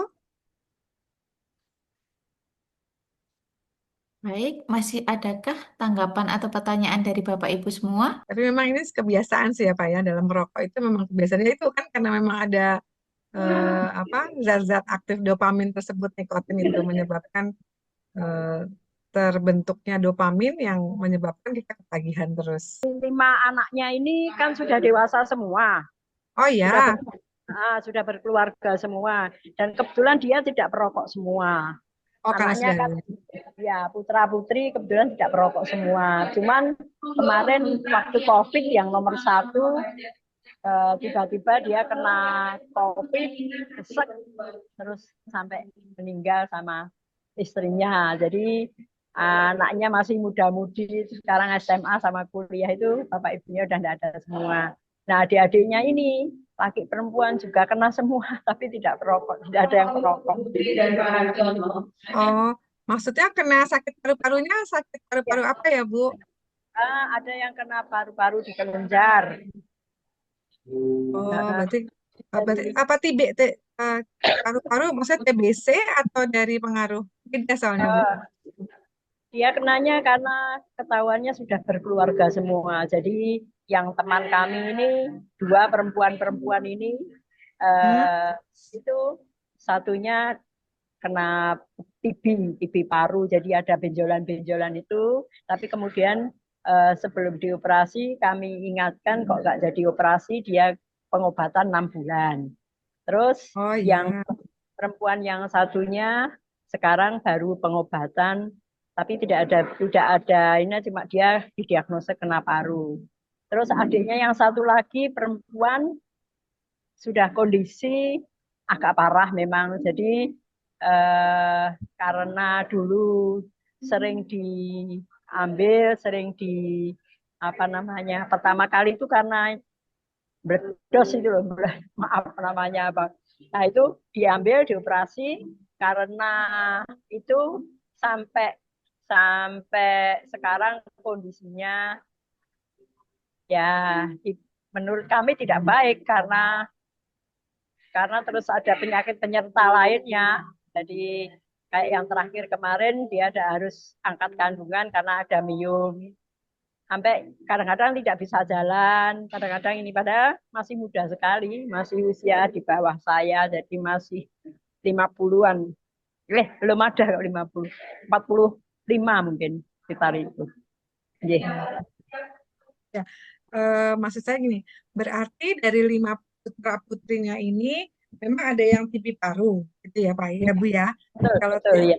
kalau TB paru itu kan memang bukan karena dari asap rokok.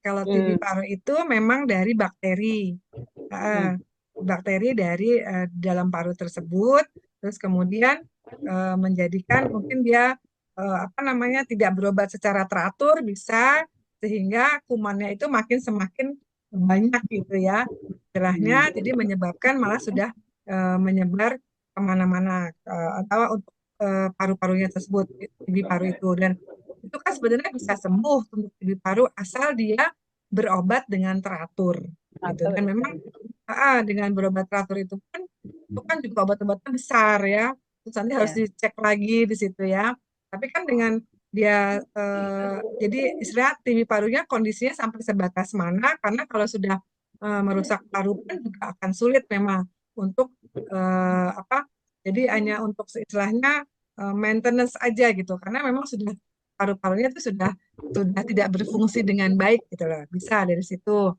Nah, kalau untuk anak-anak yang lain misalnya paru karena COVID ya kan memang COVID itu maksudnya memang menyerang dari saluran pernafasan ya, memang dari virus tersebut di situ.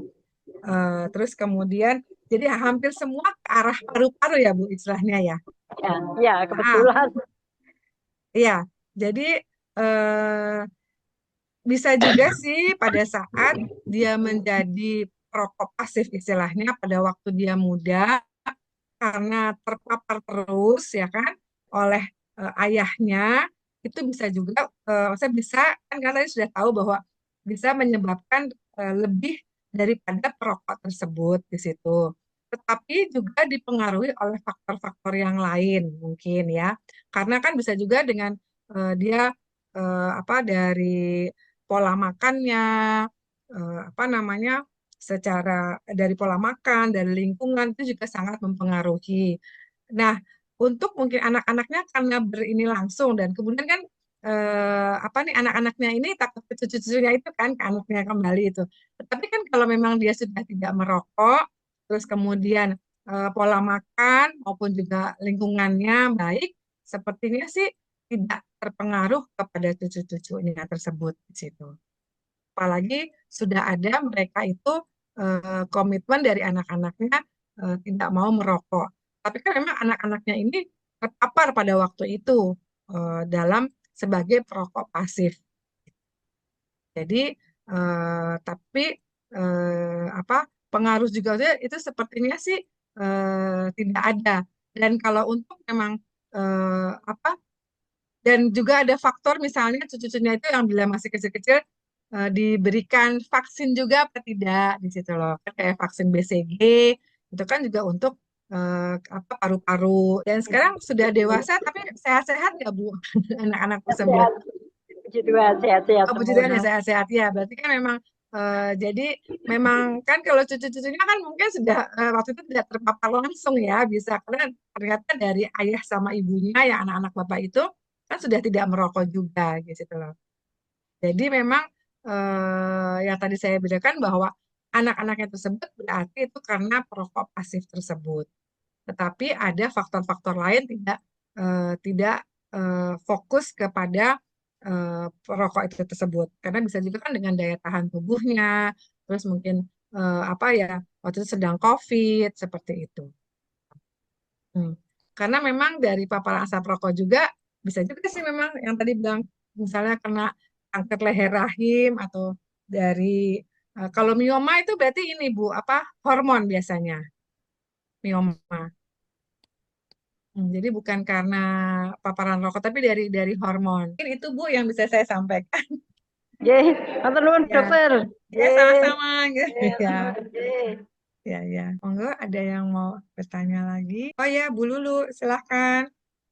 Bagaimana Bu? Oke, oke. Terima kasih, Dokter Grace. Ya, sama-sama Bu. Ya, Gimana Bu?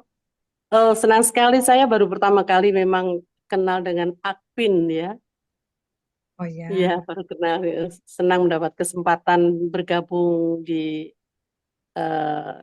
Zoom malam ini. Begini, Dok, kita tahu bahwa di televisi itu iklan mengenai rokok itu nggak ada yang jelek. Wah, keren-keren, Dok. Jadi kelihatan maco dan sebagainya ya.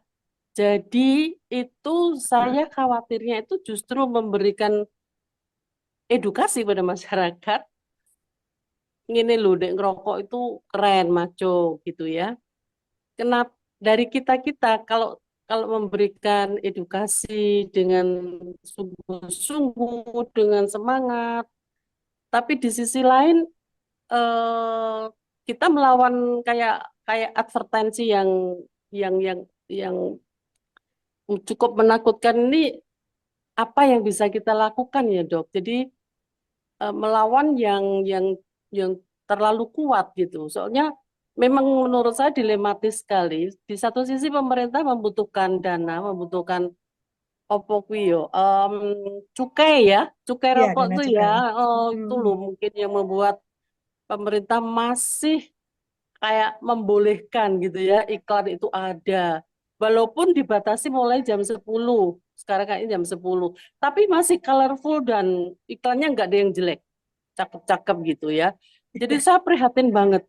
Seberapa besar kita memberikan edukasi sementara dilawan oleh kondisi yang seperti itu, gitu loh dok. Mungkin nggak ya kita memberikan sedikit masukan atau gimana ya, kita yang NGO ini untuk memberikan masukan pemerintah, mbok iklannya kui black and white kuno bae lho. Jadi nggak nggak menarik gitu ya. Boleh masih, tapi yang black and white kayak di Amerika kan sudah nggak boleh ya, iklan rokok yang colorful gitu. Jadi kita melawan yang cukup berat ini, di mana gerakan kita kepingin sekali bersih, Indonesia itu bersih gitu ya. Karena tadi dokter menjelaskan bahwa biaya mengobati itu jauh lebih besar daripada Penerimaan kegunaannya cukai. gitu loh ya. Oh, Ya. manfaatnya dari rokok itu gitu loh. Apa yang bisa kita lakukan? Kondisi Indonesia masih seperti itu, Dok. Itu aja Ya. yang menjadi eh, permenungan saya, sehingga kondisi kita nggak mubazir, karena rokok masih bisa ditemui di mana-mana, lebih gampang di mana-mana dibanding dengan narkoba ya. Narkoba kan tersembunyi-sembunyi aja masih begitu banyak yang pakai. Apalagi yang gampang ya, dapat dapat rokok tuh gampang gitu. Jadi aduh, kayaknya ya kita harus super duper sabar seperti ya menghadapi seperti ini. Itu yang menjadi concern saya, dokter. Terima kasih. Monggo direspon. Ya, terima kasih banyak Bu Lulu ya, untuk perhatiannya ya. Ya, eh, ini kalau kami sih memang dari Kemenkes tidak berhenti-hentinya selalu membuat apa namanya, dengan segala penelitian juga dari kami untuk lebih apa namanya, mempush ya untuk para pemerintah ya, para peninggi istilahnya ya. Tapi Ya, memang persis.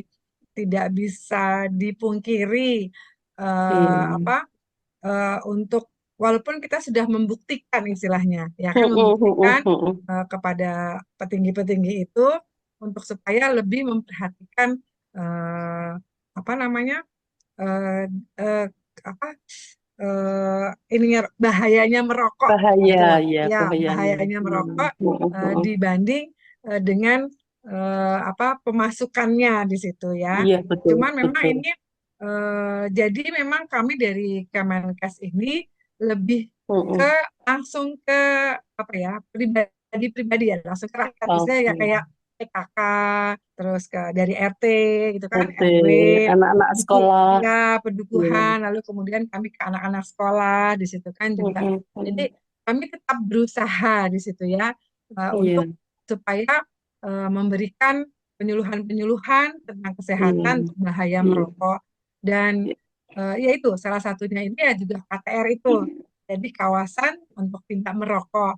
Nah, Mm-mm. semoga dengan ini bisa, dengan kawasan tidak merokok ini kan lebih berkurang di situ loh. Istilahnya Iya, kan di sekolah biasanya kan dia mencuri-curi kan, jadi nggak, dia memang nggak merokok di dalam kelas gitu kan, tetapi di luar iya, kelas. Tapi sekarang ini betul. kan lebih diperlebar di dalam sekolah itu, pokoknya di lingkungan sekolah itu tidak boleh di situ.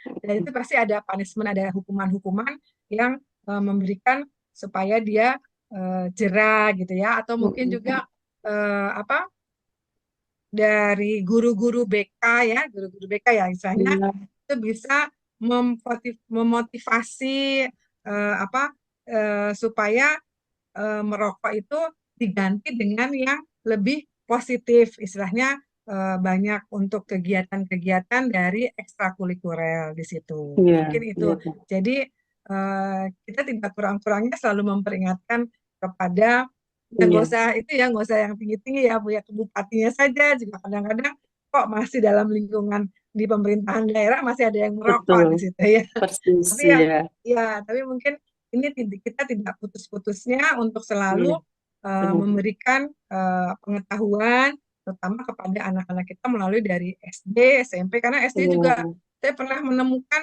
temennya anak saya itu dari dia kelas 4 ternyata sudah merokok. Nah, ya. nah, mungkin ini kan dari lingkungan dari keluarganya juga. Jadi Iya, mungkin betul, ayah Kak. ibunya atau Iya, mbahnya atau pamannya gitu. Nah, itu mungkin iya, kita iya. jadi untuk ininya edukasinya itu harus terus-menerus, nggak dan boleh. mungkin kita ya, ya tadi seperti dibilang di gereja juga kan, di gereja Iya, juga betul. kita seperti Pak Toto punya usulan, jadi melalui Usulan, gereja ya. itu pun juga kita bisa selalu untuk Iya, mengingatkan di situ. iya, Ya, gitu. iya, Terima kasih Bu Lulu untuk betul. memperingatkan. Makasih. Ya, Iya, iya sama-sama. Mungkin dok. itu yang Iya, bisa kita lakukan dari diri kita sendiri dulu, Bu. Ya, iya, iya. kasih. Kan teman saya tuh gini dok, maaf. Ya, Teman nggak saya tuh apa-apa. pernah cerita, pokoknya pekerjaan kita menyuluh tuh memang kayak ngecat langit dok katanya. Oh iya, Jadi, ngecat langit lah, yang sebelah kiri wis resik toh, kita pindah iya, ke kanan, yang kiri ya, kotor lagi. Jadi ya. nggak bisa berhenti. Jadi memang harus Sebenarnya, ya, berarti harus tetap luar semangat ya, biasa. Bu ya. Betul, ya. Terima kasih dok. Ya, Mungkin nggak sekarang untuk ininya hasilnya, tetapi ya, bisa nanti di situ ya, gitu. betul sekali. Iya, iya dok. Bu. PR semua kita. Sama-sama Betul. kita semua ya, Bu. Ya, Iya dok. ya, terima kasih masukannya. Makasih. Hmm. Oh ya, ya. Terima kasih. Ini juga ada pertanyaan, ada apa? Mungkin masukan ya. Kok iklan Iya, rokok masih menutupi jalanan, tetapi iklan iya, kesehatan hampir tidak ditemukan di persis. jalanan. Iya, Iya, iya. itu juga ya menjadi apa? Menjadi PR buat kami ya sebagai Betul. tenaga kesehatan, khususnya di Betul. apa? Di jajaran untuk, kalau kami kan ini sebagai fungsionalnya istilahnya. Nah, mungkin Mm-mm. yang dari manajemennya ini yang harus apa? Untuk iklan-iklan rokok ya, lebih banyak Mm-mm. untuk Mm-mm. menemukan iklan dari tentang kesehatan ya. Terima Iya, kasih. Bu. Walaupun sih memang Betul, di, betul. di, di dalam iklan rokok itu di bawah selalu kan ada ini ya, ada Iya, apa tuh kecil menyebabkan tapi. kanker, tapi kecil loh. Ya, Iya, iya, enggak. iya. Iya. Ya, ya, terima kasih untuk masukannya Pak Norbert apa Bu Norbert ini saya. Terima kasih. Iya. Ya, Baik, sama-sama. Bapak Ibu, sebelum kita akan tutup acara malam hari ini, izinkan saya membagikan beberapa informasi. Baik, minggu depan kami juga akan mengadakan seminar dengan tema Terminal Illness Counseling pada hari Sabtu, tanggal 7 Juni 2025 pada pukul 17 waktu Indonesia bagian Barat.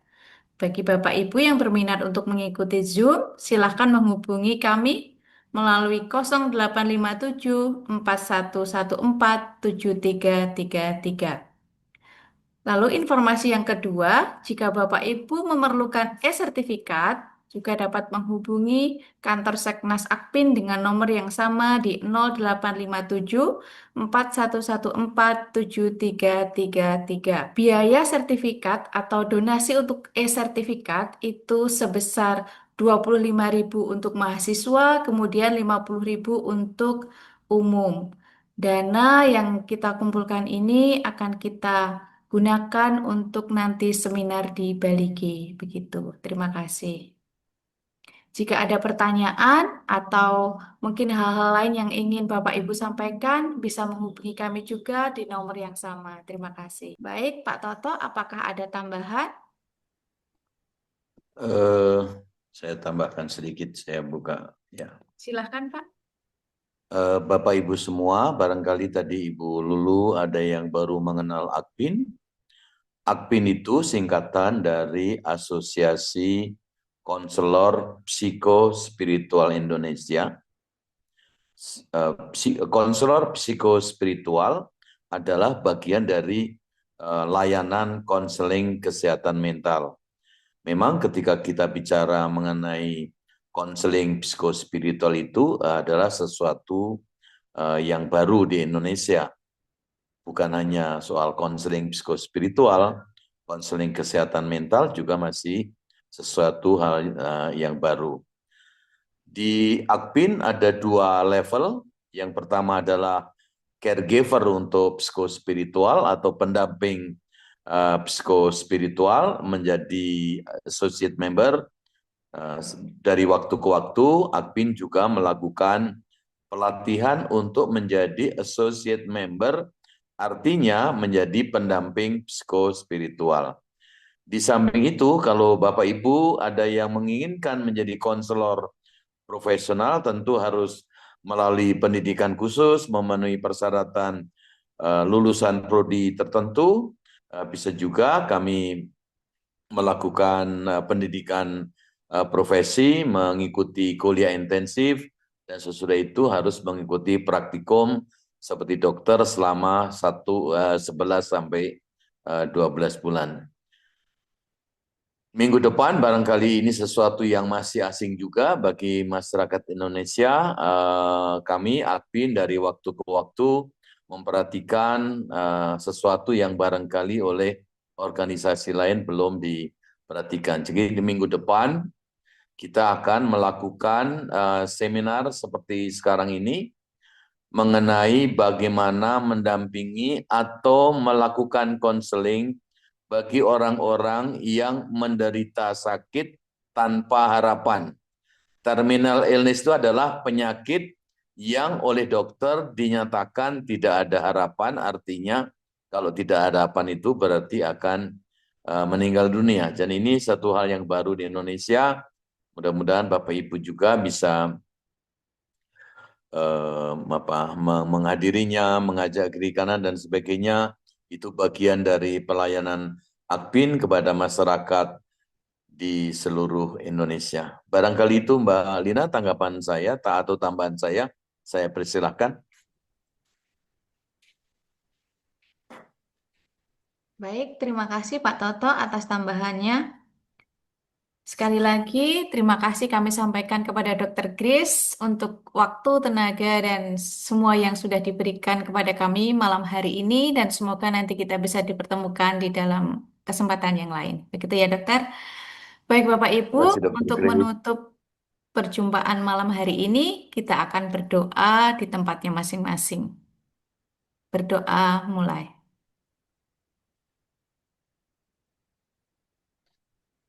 Berdoa selesai. Terima kasih Bapak Ibu semuanya. Terima kasih. Mohon maaf Terima bila kasih, ada Dr. Grace. kekurangan.